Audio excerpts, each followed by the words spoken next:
Des lèvres sensuelles, un visage de femme-enfant, une vedette immortalisée par Warhol. Bardot, initial bébé, est un mythe à la française sexy et sulfureux. En 1956, Dieu créa la femme. Et Bardot est arrivé, et en se roulant dans la Méditerranée, elle a fait des vagues, et beaucoup de vagues. Le film du réalisateur Roger Vadim, qui est aussi son premier mari, fait scandale. Symbole d'une époque qui change, Brigitte Bardot, cette fille de bourgeois parisien bien comme il faut, danse les premiers mouvements de la libération sexuelle à venir.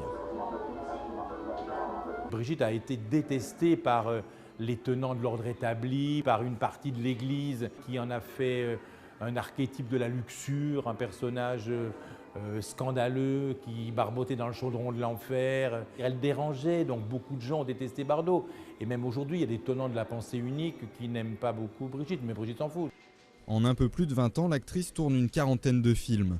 Beaucoup de navets, mais aussi En cas de malheur avec Gabin ou Le mépris de Jean-Luc Godard.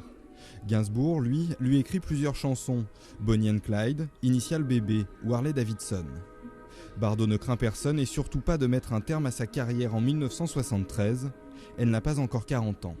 Ça fait longtemps que ça l'a travaillé, mais elle a une espèce de vision d'elle idiote. Elle me dit j'ai l'air d'une conne, j'ai l'air d'une idiote. Et elle décide d'arrêter le cinéma à cet instant-là. Et elle ne reviendra jamais sur sa décision. Retirée mais pas assagie, la star garde son franc-parler et un parfum de scandale nourri par sa misanthropie déclarée ou son mariage avec un proche de Jean-Marie Le Pen.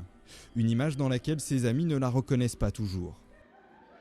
Elle n'a jamais, et dans les plus grands moments, une once de prétention. C'est quelqu'un de véritable, de naturel, de spontané. Sexe symbole qui dynamita les conventions puis visage de la République en Marianne, Bardot incarne aujourd'hui la lutte pour la cause animale. C'est le combat de sa vie, celui qui clôt l'exposition. Bardot l'a voulu ainsi, ce fut sa seule exigence.